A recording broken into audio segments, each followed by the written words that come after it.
Bismillahirrahmanirrahim. Assalamualaikum warahmatullahi wabarakatuh. Pemirsa yang dirahmati oleh Allah Subhanahu wa taala, kita kembali lagi dalam halaqah ilmu hadis. Membicarakan tentang ad-dhabtu seperti yang kita ketahui sebelumnya, yaitu kualitas penjagaan seorang rawi baik secara hafalan atau secara tulisan dalam catatan-catatan mereka. Dan dhabtu shadrin sendiri terbagi menjadi dua, atau bisa kita bagi menjadi tiga. Yang pertama, ad-dhabtu at-tam, yang kedua ad-dhabtu al-khafif, yang ketiga ad-dhabtu ad-dani atau ghairu dhabit. Apa maksudnya? Yang pertama, ad-dhabtu at-tam atau kualitas penjagaan seorang rawi menghafalkan hadis dengan kualitas yang tinggi. Apa artinya? Artinya adalah ketika seorang rawi mendapatkan hadis dari rawi yang lain, contohnya kita atau saya ketika hadir dalam sebuah majelis tahdits atau majelis pembacaan hadis Rasulullah SAW di Jamiatul Azhar contohnya, saya saat itu memiliki kepercayaan diri untuk menghafalkan apa yang saya dengarkan dalam majelis itu. Lantas saya hafalkan. Kemudian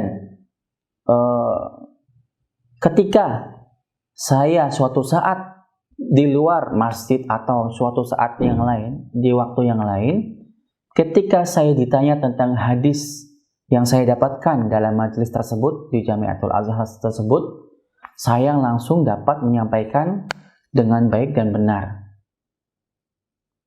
Maknanya sesuai, kemudian lafaznya juga tidak ada yang merubah makna. Atau misalkan saya hadir dalam sebuah majelis hadis, disebutkan atau diajarkan dalam majelis tersebut 20 hadis, dan kami disuruh untuk menghafalkan 20 hadis itu. Kemudian saya ketika menghafalkan dan diminta untuk menyebutkan 20 hadis itu, saya mampu menyebutkannya 20 hadis secara lengkap dan benar, atau 19 hadis lengkap secara benar. Artinya apa? Artinya ad-dhabtu at-tam adalah kemampuan seorang rawi untuk menghadirkan apa yang telah dia dapatkan dari hadis-hadis dari perawi-perawi yang lain tanpa adanya kesulitan atau kesusahan. Dan ketika dia menyampaikannya juga dia tidak memiliki banyak kesalahan. Kemudian sebagian besar apa yang dia sampaikan itu benar. Berarti rawi yang memiliki sifat ad-dhabtu at-tam ini sudah memenuhi syarat sebagai rawi yang thiqah, atau sudah memenuhi syarat hadis sahih yang ketiga. Sedangkan pembagian ad-dhabtu yang kedua, yaitu ad-dhabtu al-khafif, itu kualitasnya lebih rendah sedikit dari ad-dhabtu at-tam.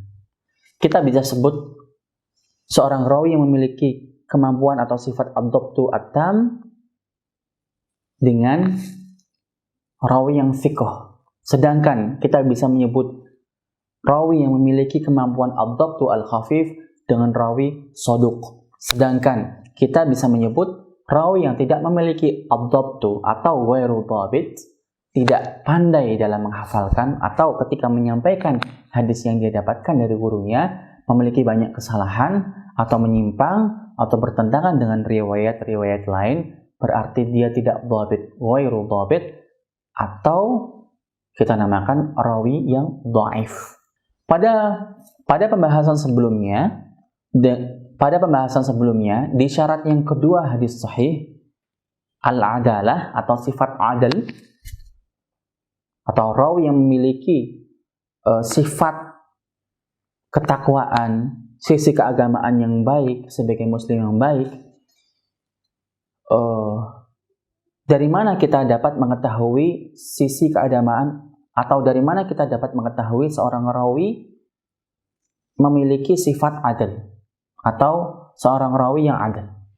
Contoh mudahnya adalah ketika kita posisikan diri kita hidup pada masa-masa lampau, kemudian kita ingin mencari hadis terbaik Rasulullah SAW dari perawi-perawi yang ada di negeri Mesir contohnya. Pasti sebagai seorang perawi atau seorang muslim yang ingin khidmah kepada Rasulullah SAW, ketika saya ingin mencari hadis, pasti saya akan mencari hadis yang terbaik, hadis yang benar-benar berasal dari Rasulullah SAW tanpa adanya kekurangan, tanpa adanya kepalsuan di dalam hadis yang akan saya dapatkan nanti. Berarti saya harus benar-benar mencari hadis ini dari orang-orang yang terpilih, orang-orang yang terpercaya, orang-orang yang tidak dhaif atau tidak lemah dalam hafalannya, orang-orang yang fiqh atau yang kuat dalam hafalannya dan kualitas keagamaannya.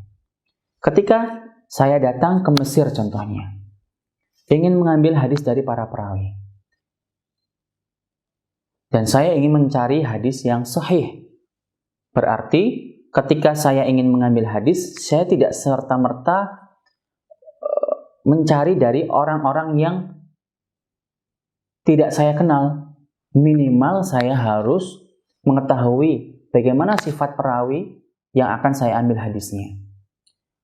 Jika disyaratkan dalam hadis sahih, perawi itu harus adil, lantas saya yang tidak tahu kualitas dari perawi yang akan saya ambil hadisnya, dari mana saya tahu kalau dia itu seorang yang adil?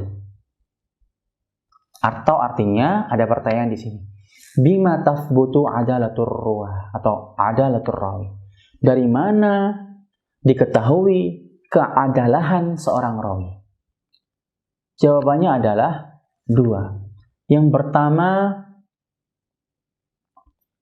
bitansisi al-adlaini atau bitansisi al-adli. Artinya dengan pengakuan seorang rawi yang adil juga. Pengakuan seorang rawi yang memiliki sifat adalah. Contoh ketika saya berada di Mesir, ingin mencari hadis dari rawi yang saya sebelumnya belum tahu apakah dia adil atau tidak. Berarti bagaimana cara saya untuk mengetahui apakah dia adil atau tidak? Pertama, bitansisil adl. Saya harus mencari perkataan ulama yang adil atau perkataan ulama yang memiliki sifat adalah, komentar dari seorang ulama yang memiliki sifat adalah terhadap rawi yang akan saya ambil hadisnya. Ketika saya menemukan, oh rupanya si fulan A, ketika saya ingin ambil hadisnya, ada ulama fulan, contoh ulama namanya Syekh Ahmad. Syekh Ahmad mengatakan bahwasanya rawi ini, oh ya dia adil, dia baik agamanya, dia baik hafalannya. Oh berarti sudah ada satu pengakuan atau satu label, satu penilaian dari ulama lain namanya Syekh Ahmad terhadap rawi tersebut. Nah, berarti dapat diketahui bahwa rawi yang akan saya ambil ini hadisnya, oh dia berarti adil. Tamam, berarti saya cukup tenang. Ketika keadaan mengatakan bahwa rawi yang akan saya ambil ini tidak ada komentar dari ulama lain apakah dia itu seorang yang adil atau tidak, apakah dia itu pantas diambil hadisnya atau tidak, bagaimana caranya? Berarti at-tawaqquf, atau kita mencari sampai mendapatkan informasi apakah rawi ini adil atau tidak. Dan juga ada cara lain, yaitu jika seorang rawi tersebut tidak ada komentar dari ulama lain, mungkin saja bisa dengan cara asy-syuhrah wal istifadah, atau dengan cara ketenaran. Misalkan ketika saya ingin mengambil hadis dari seorang perawi, jika dia sudah terkenal, sudah masyhur, sudah diketahui oleh para ulama zamannya bahwasanya dia itu rawi yang adil, maka kita tidak perlu mencari tansisul adil, atau kita tidak perlu mencari pengakuan dari ulama lain bahwasanya dia adalah rawi yang adil. Cukup dengan ketenaran beliau. Demikian, terima kasih. Wassalamualaikum warahmatullahi wabarakatuh.